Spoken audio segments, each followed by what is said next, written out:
All right, everyone, here I've got with us two very special guests and some that might be lurking out in the background to share with you what it's like to add 5 miles per hour to your fastball in one day. And we'll get into the full context of what that means. But Murph, or Kaleb, aka Murph, and Mom Rachel and Dad Joe hanging out, and possibly a dog. I'm going to have you, Murph, introduce yourself just real quick, and then we'll kind of get into it. Name's Kaleb Murphy, 17, go to Triton Central out in Fairland, class of 2025. Awesome. That's in Indiana for those of you that have no idea where we are, but he's more of a local guy going into your senior year, right? Yeah. Perfect. So, want to talk about just real quick, where was your velocity before we had ever met not too long ago, just a week or two ago? A couple weeks ago, I was in Georgia, Lake Point, Georgia, throwing 81.8 on the big screen during a game against USA Nike. And that was the hardest you'd ever seen on a radar gun, right? Hardest I've ever seen, yeah. Yep. And where had your velocity been the last couple of years? Like, where did it sit? Was it anywhere near that? Like, what was your average? It was around 78, 80. Usually in a game, I would sit around there. Okay. And we'll get back to where it is now, but I wanted to ask you a couple questions about kind of like what was your experience and what types of drills have you done in the past? How have you gone about trying to work on mechanics? Like what have you been doing in the past? In the past, I was trying to generate a lot of power from like my glutes and my hips and trying to get my core into my pitching and then keep my arms stable, try not to stay loose. At least in the past is what I was trying to do. Yeah. And so for those of you watching that maybe aren't as familiar with what we do, is we talk about spine dominant pitching mechanics, where the spine is the primary mover. We do a lot of heavy emphasis on rotation over more of a straight line, like extension type of focus to really use the spine. And so you guys, both Rachel and Murph, had never really heard this before this week. And you kind of got thrust into showing up at our doorstep, kind of getting the first glimpse. I know I wasn't the only one with my shoes and socks off, but what were each of your guys' first impression of, and either of you can go first, what we were doing, the drills we were doing, like just all that? I mean, I didn't really understand much of it like at all. There was a bunch of stuff going on, different like tech I've never seen before, with the tracker that measures your strength and that stuff. And the effortless velocity throws. I've never seen that drill before, and that looked pretty interesting. Yeah, I was gonna say, what was your? Well, I here, was like, I was gonna walk in and state that, it looked like a standard training facility, but then there's a trainer that's standing there like, hey, Shoeless Magoo, I'm here to teach your son. These are the things that we do. This is the protocol. How about you stick around and you kind of figure out what you think about the gym, and we'll just give it a few reps and go. And I'm like, Kaleb, are you down? And he said, yeah. So I kind of like released Kaleb into your care, and kind of came back a few hours later, and he was just like, Mom, this is really something totally different, something I've never seen before. You have to give it a run. So Kaleb, what was going through your head initially? Like, real talk, just like as you're looking around at these guys doing these things, you touched on it a little bit, but if I could dive a little bit deeper into your head. This is more of a curiosity question, like, because it's not every day that someone just gets thrust into the middle of it for the first time and they see a bunch of dudes. So I'm curious how you were feeling about it. Yeah, to what she said, seeing people without shoes on, that really kind of like, it was a little confused about that part. So I mean, it was really interesting seeing a bunch of different guys, and they weren't all doing the same drill. They were all doing their own thing. Nobody was like guiding them or telling them what to do. They knew exactly what they were doing. And it was every single one of them was doing something different. I thought that was really unique, something I wasn't really used to. Yeah. Being a facility of different guys doing their own program. And was there, yeah, and this is for either of you or both of you. Was there, and I don't know this answer, was there, and there may not be an answer, but was there one thing that you felt like pushed you over the edge of like, okay, let's do this? It was definitely just like the amount of like tools that you had. Like there was so many different things, especially like the tech and the biggest thing was like the customizable part of the whole process. The entire thing was customizable, had different workouts for each person, different obviously things needed to work on mechanically. And so that really interested me. Instead of being this one big kind of like project, it's more individualized per person. I agree. I felt like walking in and kind of seeing the diverse athletes that you had in there, like, you had people from across the country in high school and college, in different places and in their pathways. And for them to have that customized work, but still work together, still collaborate. That was what interests me the most, is that Kaleb was able to work not just with you, but with other pitchers and kind of learn from their strengths and, what they've learned over the past couple of years of being with you. I felt like that was going to be really beneficial to Kaleb, to not just hear it from another adult, but somebody who's actually been there and has seen it work for them. I thought was beneficial for Kaleb. Awesome. That's really good feedback. Thank you guys. I appreciate that. Next question for you guys. What's side note? You say all the tech. Me knowing like all the tech in baseball, the only tech that you've really used is the arm care app, where you have the dynamometer, does strength testing, and it has the customized program just within that. And we've got our end that's customizable too. But we haven't even pulled out the Rapsodo. We've got tech that we've stopped using because we don't even use it anymore.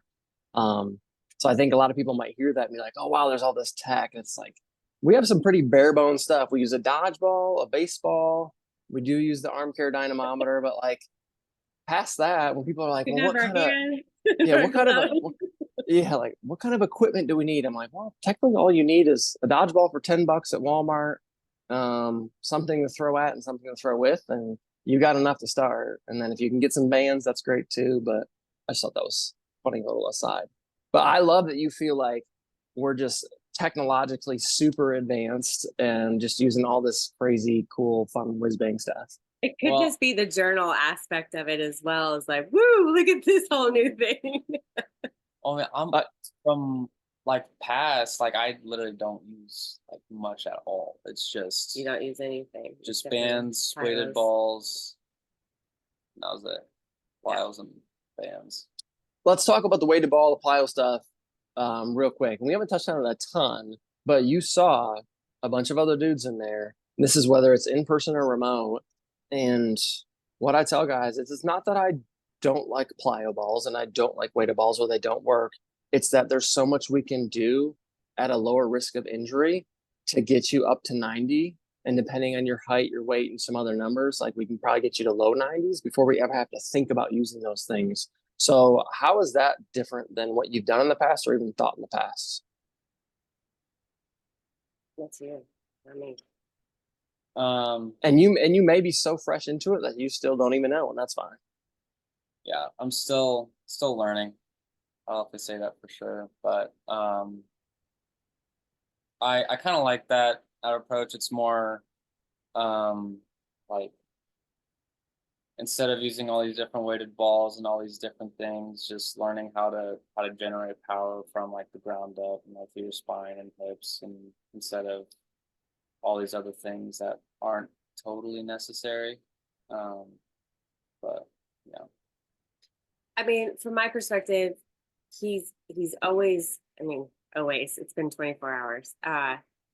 He's been very like talkative in this whole centralized, like your whole body in involvement and getting the speed and the velocity. So, yeah, he hasn't had a lot of training with you outside of whatever you guys have done, whatever minimal drills that you've done,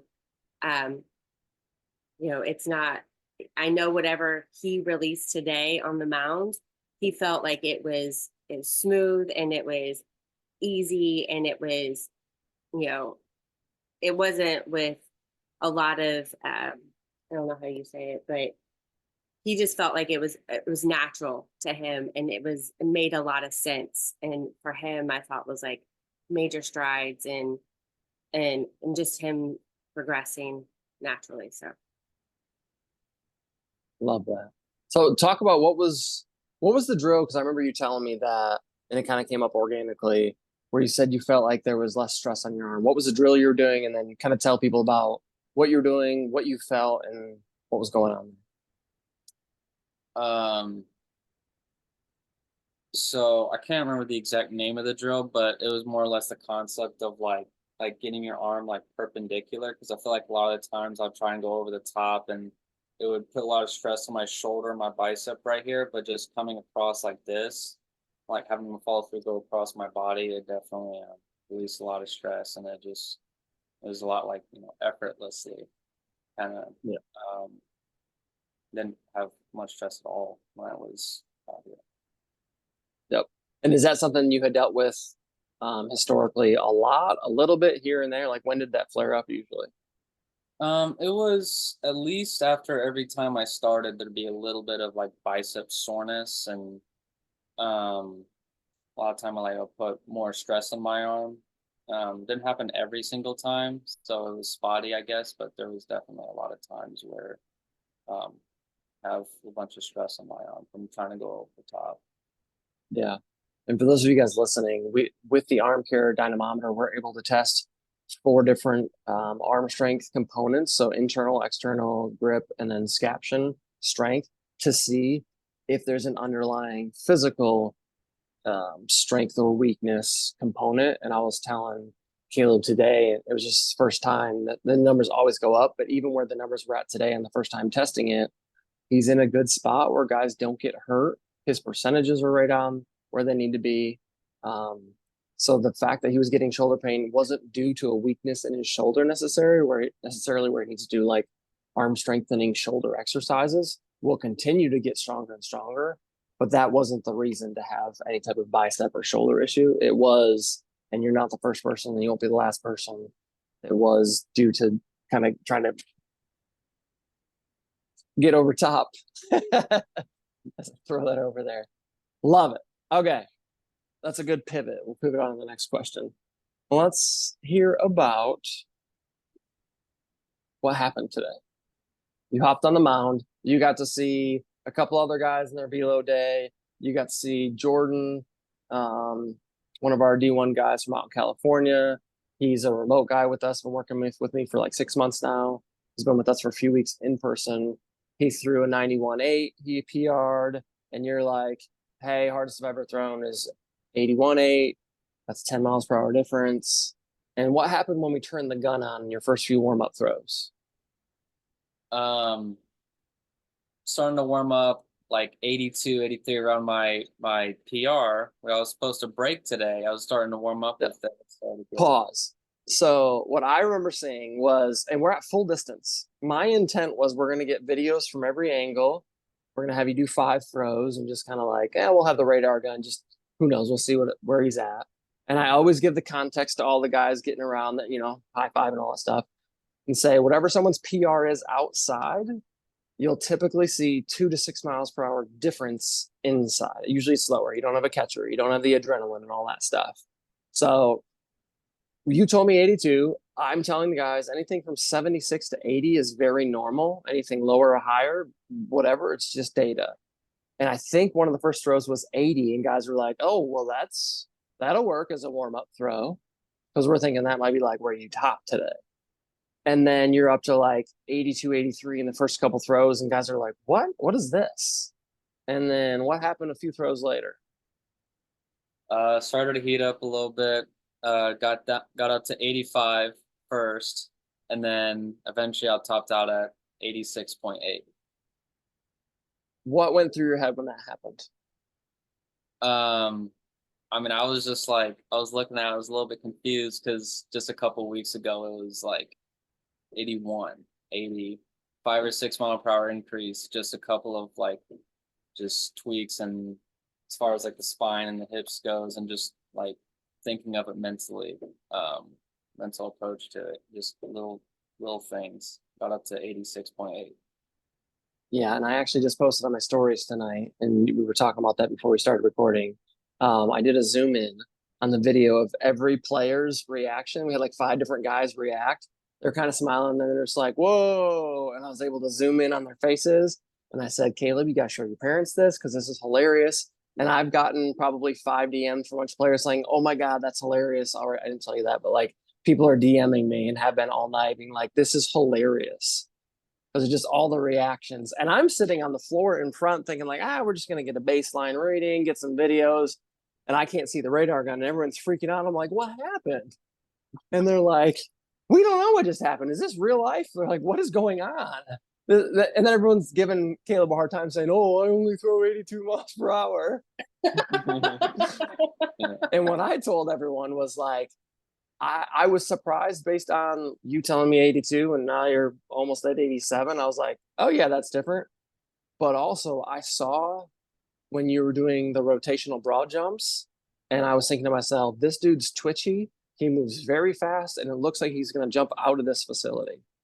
So like, if I would have had to guess, I would have said he's probably low. He could be mid 80s. I don't know, maybe, but we'll see.